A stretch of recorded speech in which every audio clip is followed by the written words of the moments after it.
UPSC एक ऐसी चीज़ है जिसके बारे में तमाम लोगों ने बचपन से सुना होता है। तमाम लोग धीमे धीमे जानते हैं कि डीएम, एसपी, आईएएस, आईपीएस इसके ज़रिए बनते हैं और सबकी अपनी अलग अलग कहानी। मेरे साथ आज शक्ति दुबे हैं जो कि यूपीएससी टॉपर हैं, रैंक 1 इन्होंने हासिल किया है और इनकी भी अपनी बड़ी दिलचस्प कहानी है। शक्ति 5वें अटेम्प्ट में अपने प्रयास में सफल होती हैं और ऑल इंडिया रैंक 1 लाती हैं और जब ये रैंक आती है तो आप खुद आश्चर्य में थी, चौंक जाती। क्या हुआ था उस वक्त? रिज़ल्ट आया था तो पहले तो ऑब्वियसली डर था कि यह होगा या नहीं होगा इस बार। मैंने कई प्लेटफॉर्म पे बताया भी है, मैं काफ़ी दुखी थी सुबह से बिकॉज पिछले बार भी हुआ था कि मैं इंटरव्यू तक गई थी बट क्लियर नहीं हो पाया था एग्ज़ाम। फाइनली आया तो कुछ मिनट के लिए लगा नहीं हो सकता है कि फेक पीडीएफ और समथिंग, बट अब 1 महीने हो चुके हैं। अब रियलाइज़ हो गया है कि फाइनली जो इतने सालों की मेहनत थी वो कहीं ना कहीं मटेरियलाइज हो गई बाय गॉड्स ग्रेस। इतने सालों की मेहनत थी। मेहनत शुरुआत कब हुई थी? यूपीएससी के बारे में आपको कब पता चला? जैसे मैं अपना बताऊं तो मुझे यूपीएससी के बारे में ग्रेजुएशन के बाद पता चला, जब मैं मास कम्युनिकेशन कर रहा था कि डीएम, एसपी, आईएएस, आईपीएस इस तरीके से बनते हैं। आपको कब पता चला? देखिए, आईएएस आईपीएस के बारे में पापा से सुना था क्योंकि पापा यूपी पुलिस में हैं, तो वो उनका सपना था कि बड़े होके तुम आईपीएस बनो, क्योंकि वो आईपीएस को देखते थे, उनको रिपोर्ट करते हैं लोग। तो पापा का सपना तो था बट ये नहीं पता था कि उसके लिए एग्ज़ाम कौन सा है। तो जब पोस्ट ग्रेजुएशन हो गई और तब था एक ऐसा टाइम कि या तो मैं रिसर्च में जा सकती थी या अपने लिए कोई और स्ट्रीम देख सकती थी। उस वक्त मैंने थोड़ा रिसर्च करना शुरू किया। 2018 का वो टाइम था और तब उस वक्त की टॉपर थी टीना डावी मैम, तो उनको ही मैंने देखा था, उनको ही सबसे पहली बार सुना था और यूपीएससी के बारे में फिर मैंने आइडिया लगाना शुरू किया। बट जैसे क्योंकि मैं नॉन ह्यूमैनिटीज़ बैकग्राउंड से आती हूँ, फैमिली में भी ऐसा कोई बैकग्राउंड नहीं है, तो इसलिए थोड़ी मुश्किल तो हुई थी इनिशियली, इसीलिए शायद मुझे ज़्यादा अटैम्प्ट भी लग गए और फाइनेंशियल कंडीशन भी ठीक नहीं थी, तो हमेशा जॉब के साथ ही तैयारी करी, तो इस वजह से समझने में ओवरऑल थोड़ा टाइम लगा। आपने बताया पिताजी अभी यूपी पुलिस में है, क्या पोस्ट?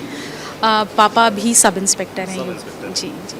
सब इंस्पेक्टर की बेटिया आईएएस बनने जा रही है, तो घर वालों का कैसा रिएक्शन था जब आपने क्लियर किया finally?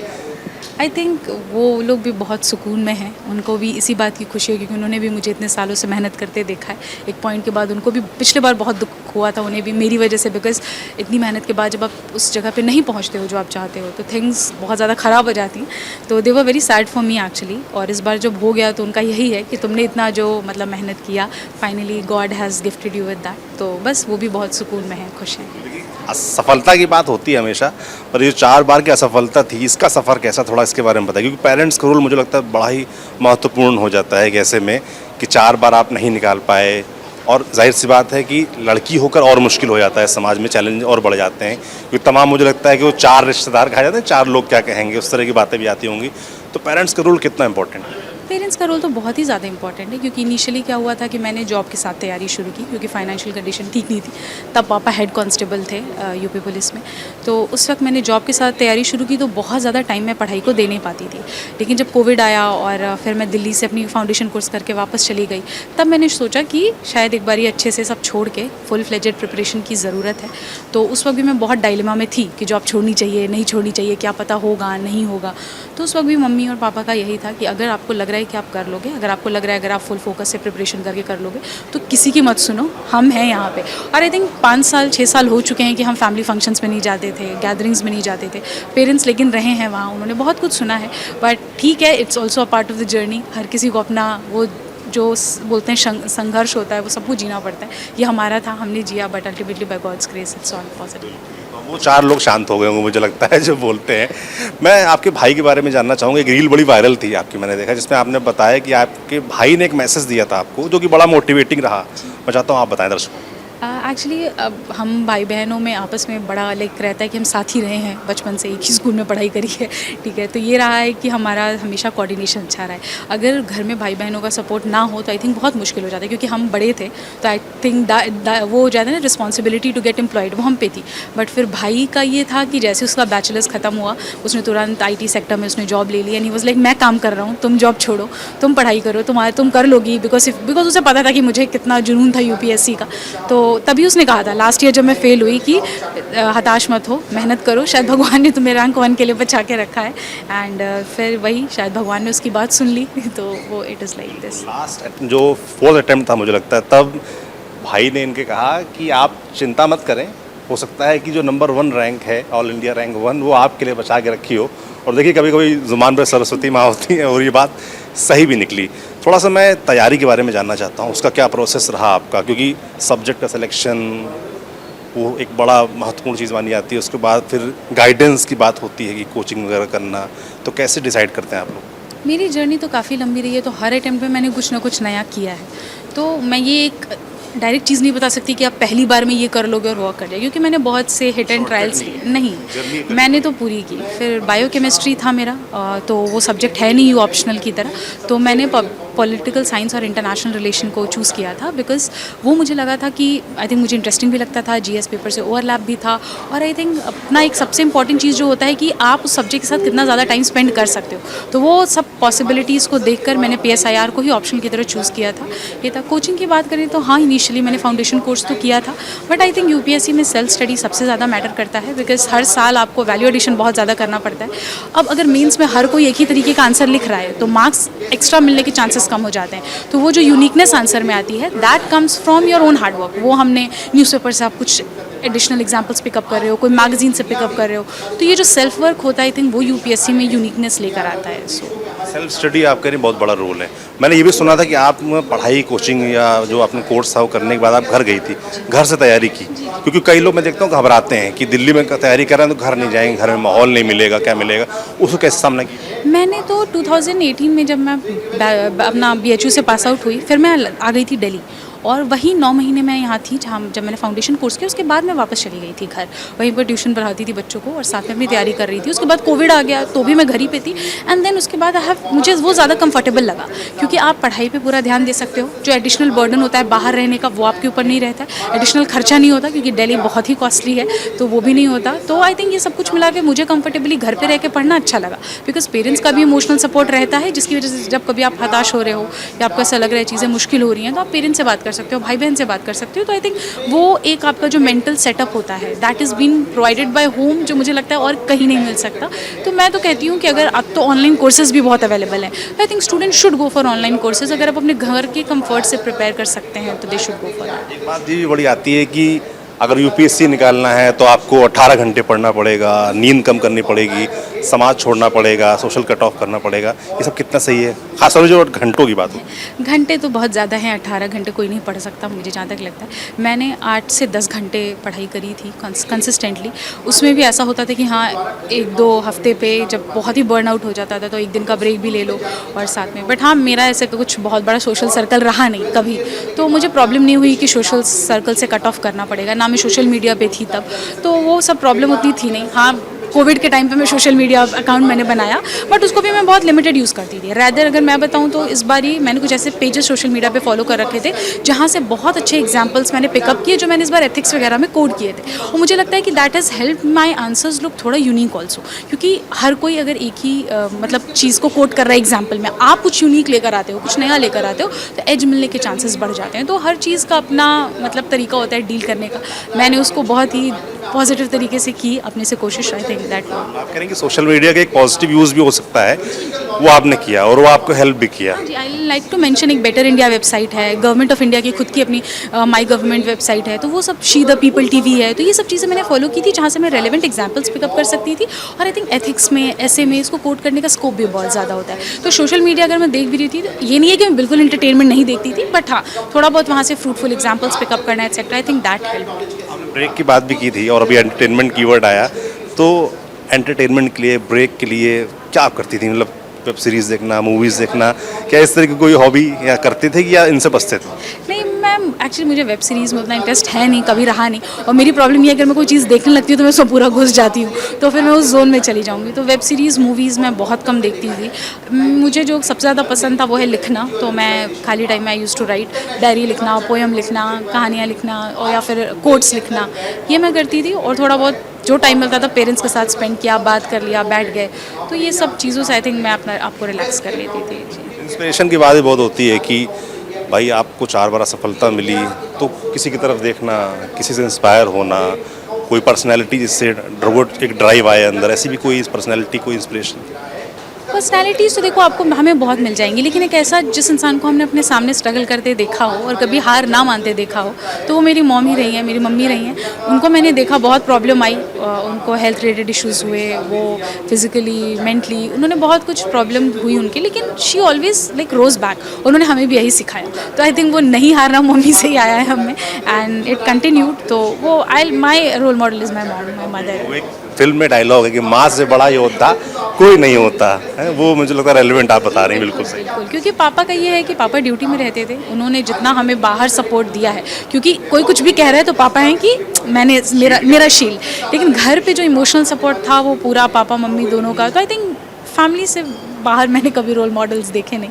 They have always been my role model, they have always been my supporters, and I think that matters a lot. Keyword बड़ा आजकल ये भी चलता है मेंटल हेल्थ का, कि जब असफलता आती है तो तमाम तरह के नेगेटिव थॉट्स भी आते हैं, प्रेशर भी आता होगा, ऑब्वियसली हर से आपको सपोर्ट, तो उसके बावजूद प्रेशर आता होगा, तो उसको हैंडल करने के लिए क्या करते हैं?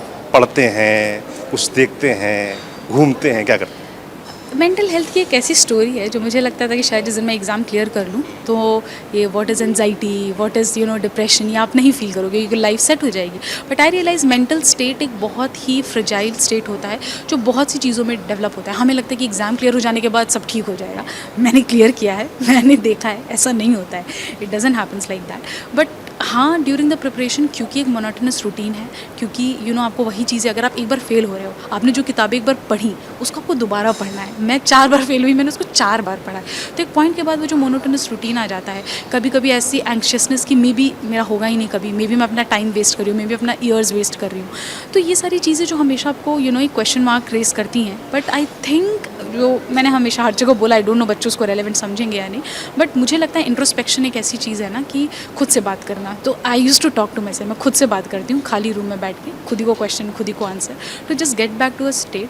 क्योंकि जब आप कोई चीज़ को समझ लेते हो ना कि प्रॉब्लम क्या है, तो आई थिंक उसको सॉल्व करना थोड़ा ईजी हो जाता है। तो ये चीज़ें हैं जो आई थिंक मेंटल हेल्थ से रिलेटेड जब भी इशूज़ हुए हैं, एक तो मैंने खुद से बात की, दूसरी मैंने भगवान से बात की, तीसरा I always been to my mom कि ये ऐसा है, मुझे लग रहा है नहीं होगा और समथिंग। तो उनकी तरफ से जो पॉजिटिव रिस्पॉन्स आता है कि आपने लाइफ में इतना किया है, आपने इतनी मेहनत करी है, इस बार हो जाएगा मेहनत, तो वो चीज़ आई थिंक थोड़ा रिफ्लेक्ट की फिर उसमें। इस वक्त भी मानती हैं, क्योंकि मैं एक बार एक IAS से बात कर रहा था, तो उन्होंने मुझसे बोला कि एक वक्त ऐसा आता है जहाँ पर तमाम एस्पिरेंट्स एकदम सेम लेवल पे आते हैं, वो सब कुछ पढ़ चुके होते हैं, सारी तैयारी कर चुके होते हैं, कोई सक्सेस होता है, कोई नहीं होता है। जैसे आपका तो रैंक 1 आया, थोड़ा किस्मत करोल मानती हैं? अभी देखिए, मैं आपको बताती हूँ, लास्ट ईयर भी मैं इंटरव्यू तक गई हूँ, ठीक है, इस बार भी मैं इंटरव्यू तक गई हूँ। तो जब तक रिजल्ट नहीं आया था, तो पिछले बार मैं भी उतनी ही डरी हुई थी इस बार कि क्या पता पिछले बार की तरफ फिर से मेरा नाम लिस्ट में ना हो। मैंने एक और प्लेटफॉर्म पे कहा था, मैं आज फिर कहूँगी कि यूपीएससी में टॉपर्स नहीं होते हैं, यूपीएससी में रैंकर्स होते हैं। हम सारे एक ही प्लेटफॉर्म पे हैं, वही 1-2 मार्क्स का खेल है, थोड़ी सी किस्मत, थोड़ा सा इधर, किसी का ऑप्शनल में भी कहीं अच्छा काम आ गया हो, किसी का इंटरव्यू में भी कुछ ऐसे क्वेश्चन आ गए हों जो उन्होंने प्रिपेयर किए हुए थे। तो लक का बहुत रोल होता है। मैं I literally know that last year मैंने इतनी ही मेहनत की और मैं लिस्ट के बाहर थी। लास्ट में भी इस बार थोड़ा सा इम्प्रोवाइजेशन हुआ होगा और मैं रैंक 1 हूँ।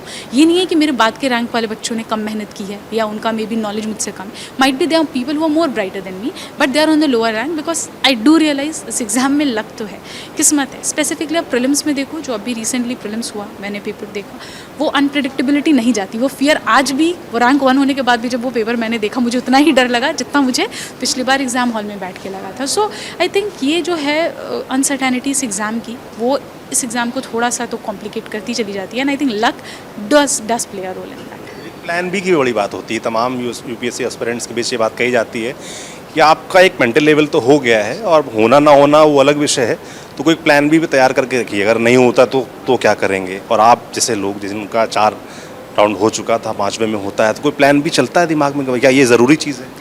प्लान भी 2 रीजंस के लिए होता है। एक अपने खुद के सेल्फ वर्थ के लिए, क्योंकि एक पॉइंट के बाद आपको फील होने लग जाएगा कि मे बी आप यूजलेस हो, आपसे कोई एग्जाम निकले और आपके पास कोई नौकरी नहीं है, आप वर्थलेस हो।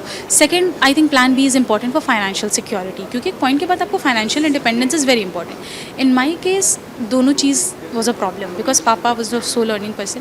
तो मैंने तो जॉब के साथ ही प्रिपरेशन शुरू करी थी।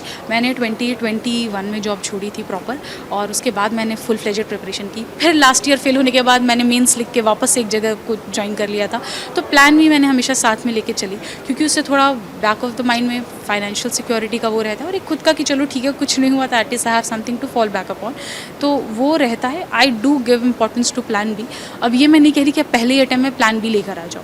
पहले 1-2 अटैम्प्ट फुल प्रिपरेशन के साथ अच्छे से देना चाहिए, बट अगर आप कुछ चीज़ों के में बार बार फेल हो रहे हो तो आई थिंक उसके बाद you need to have an option. या अगर आप इंजीनियरिंग से हो तो आप अपने फील्ड में वापस जा सको, अगर आप लाइक साइंस बैकग्राउंड से हो तो आप PhD या रिसर्च में देख सकते हो। तो बहुत सारे ऐसे ऑप्शंस हैं जो आई थिंक हमें कंसिडर करके चलना चाहिए। तो प्लान भी था।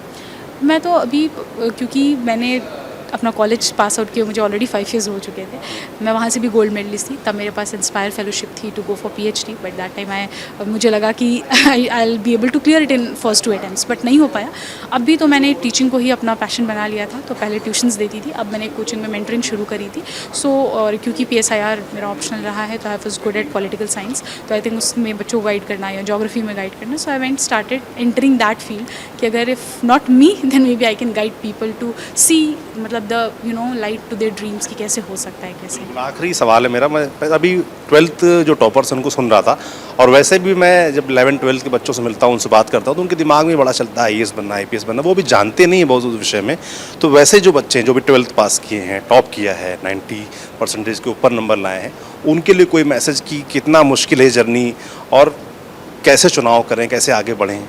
आई थिंक 12th में तो ये डिसाइड कर लेना कि कौन सा स्ट्रीम लेना है, ये बच्चों पे डिपेंड करना चाहिए पहले। कुछ ऐसे लोग हैं जिन्होंने सपना देख लिया UPSC करने का, but maybe they are very good in maths, maybe they are very good in physics, chemistry, bio. I think उन लोगों को उस फील्ड में respectively they go, success rate वहाँ पे ज़्यादा है इन कंपैरिजन टू UPSC। यहाँ पे 99% of you are like destined to fail. ठीक है, बहुत से ऐसे बच्चे हैं, I think I know that लोग फर्स्ट सेकंड अटैम्प्ट में क्लियर करते हैं, but if you see there are students also are failing back to back, जिनकी स्टोरी कोई नहीं जानता, जो 6 अटैम्प्ट देकर and they are now sitting back at home looking for some other options.